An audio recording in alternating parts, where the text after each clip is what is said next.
ইলিশের বাড়ি চাঁদপুরে এবার ভরা মৌসুমেও দেখা দিয়েছে চরম ইলিশের আকাল। পদ্মা মেঘনায় কাঙ্ক্ষিত পরিমাণে না পাওয়ায় হতাশ জেলে, আড়তদার ও ব্যবসায়ীরা। উৎপাদন কমে যাওয়ায় দামও চলে গেছে নাগালের বাইরে। নদীতে ইলিশ না থাকার কারণ অনুসন্ধানে মাঠে নেমেছে সরকারের উচ্চ পর্যায়ের একটি বিশেষজ্ঞ দল। চাঁদপুর থেকে শরীফ চৌধুরীর তথ্যচিত্রে জানাচ্ছেন লিওন আজাদ। AKS অর্জন করল গিনেস ওয়ার্ল্ড রেকর্ডস। AKS দেশের অন্যতম বৃহৎ মৎস্য অবতরণ কেন্দ্র চাঁদপুর বড় স্টেশন মাঝঘাট। জুলাই মাস থেকে ইলিশের ভরা মৌসুম শুরু হলেও এখানে নেই চিরচেনা সেই ব্যস্ততা। পাইকারি বাজারেও চলছে ইলিশের হাহাকার।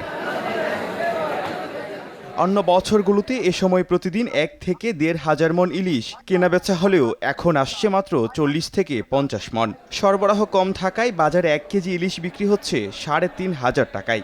নদীতে ওই পরিমাণ মাছ না থাকার কারণে মাছের দামটা অনেকটা বেশি। অন্যান্য মৌসুমের তুলনায় মাছ এবারকার নাই বললেই চলে। মাছ গাড়ের বহুত ব্যবসায়ী চলে যাইতেছে, আমাদের অবস্থা করণীয় হয়ে যাইতেছে। লোকালি যদি এত দাম হয়, একজন সাধারণ মধ্যবিত্ত মানুষ কিভাবে ইলিশ মাছ খাবে?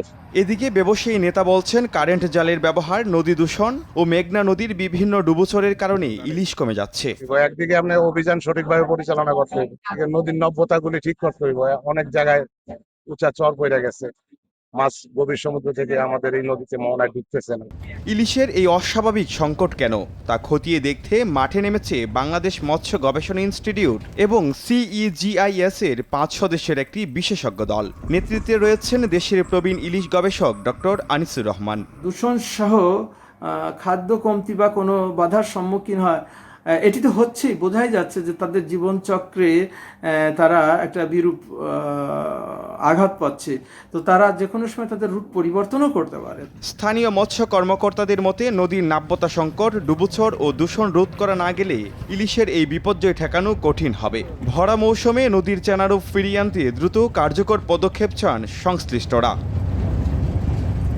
Leone Azad, RTV।